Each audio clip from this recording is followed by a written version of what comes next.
Hello, I'm Dr. John Smelcer. Welcome to another episode of Ahtna Mythology. I think this is episode 15. In our last myth, we learned how salmon got the little rocks in their heads, the stones in their heads that helped them to swim deeper in water.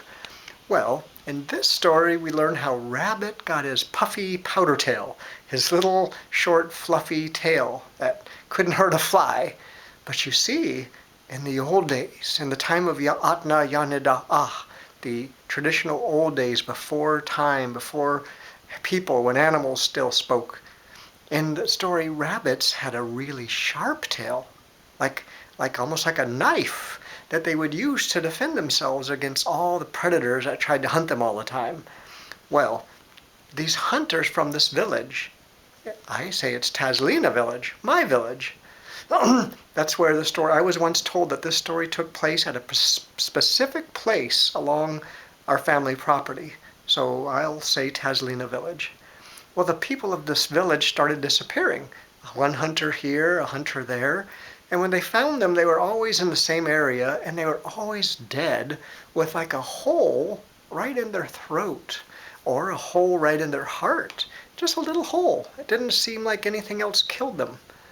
Well, after a while, the people were afraid to even go hunting anymore. They were afraid what was killing their people.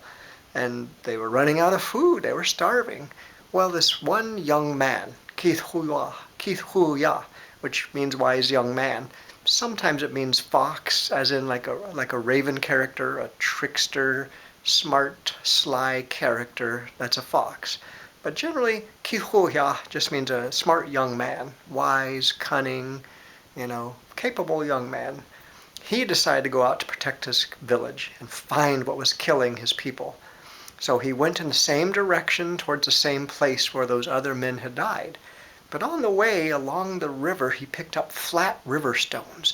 And he put one where his neck is and he wrapped it around with like fabric or cloth or fur.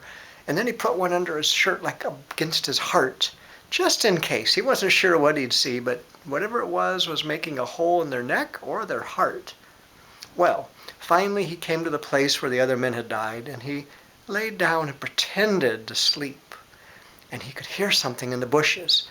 And he glanced out of one eye only a little bit, pretended to be sleeping. And it was a rabbit. And the rabbit came up quietly and sneakily. It slunk up to him, and then it jumped up in the air, and with its tail aimed downwards, landed right on his neck.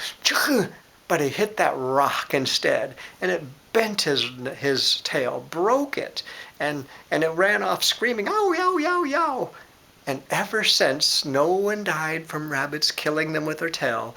And ever since, rabbits do not have a sharp tail anymore. Now they just have this little stubby powder puff of a tail from what happened in that story of Ahtna Yaneda. Hope you enjoyed that.